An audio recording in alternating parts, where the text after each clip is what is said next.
Ranjini and I'm here with one question for Seby Kallarakkal. Seby is the founder and CEO of Nabler, a web analytics company, and he's nothing less than a magician when it comes to data and analytics. He's one of those entrepreneurs who never let his smile go away through the entire process of building a company from a one-room office to a 200 people strong company. That's because he literally breathes what he does. He'll tell you exactly what you and I will do on a digital platform, where we'll click, what will put us off, and what will make us buy. And that makes me extremely curious, Seby, from analyzing tons of data about how we behave digitally. What are some of those things that you learned about human behavior? That's a very interesting question, Ranjini, and something that no one has asked me before. So, what I have observed is that our behavior in the physical world tends to get mirrored online, and at times they do get amplified. Take the example of people walking into a shop. You would notice that there are a set of people who are very focused, they know what they want, uh, they're efficient, they go grab what they need, find the shortest queue, and get out. And then there could be another set of people who take time, compare products, compare prices, and are more thoughtful about the products they're buying. So I remember some time back, I was sitting in this customer meeting, and there was this intense debate about the pages that a visitor need to see before they fill up a form. And it made sense because those pages had useful information. But when you look at data, we found that there was a set of people who followed the script and saw those pages before they filled up the form. But we found another set of people who did not follow the script, who did not see any of these pages before they filled up the form. So the same way it is in the physical world, there are these segments of behavior or segments of people.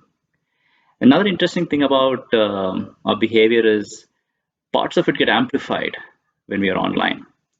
Um, Take the example of shopping cart abandonment. And now, when you're in a physical shop, you can add and remove products. You can even abandon your cart.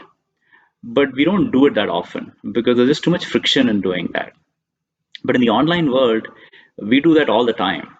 Various studies have shown that abandoned shopping carts is as high as 70%.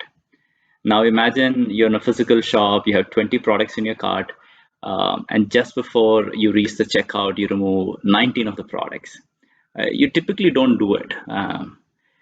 You're also aware of people looking at you. You're a little more conscious. It might be even embarrassing to remove all these products before you buy things, which doesn't happen in the online world because your perception is that nobody's watching you, right? Another example is how impatient we become. If the site loads a few seconds slower, we would abandon and move to the next site because it's not too hard to do that. We tend to be more impatient when we are in the online world. And the last example I want to take is how we react to people and events. So when we give feedback, usually you're careful about what you're saying. I mean, some people are gentle, some are harsh, but you're aware of the other person. You can see their expression. But when you're in the online world, you don't really see the other person, and then that impacts the way you give feedback. So if you go online and see the comments against, news posts or social media posts, you'll be surprised at how rude and insensitive people could become. One, of course, it is anonymous. It could be anonymous. You're not seeing the other person, and it kind of influences your behavior, and it tends to get somebody who's normally harsh could get even more so in the online world. I must also add this that sometimes there's just no way to understand why someone is behaving the way they do. It is as baffling in the online world as it is in the physical world. Thank you for that question.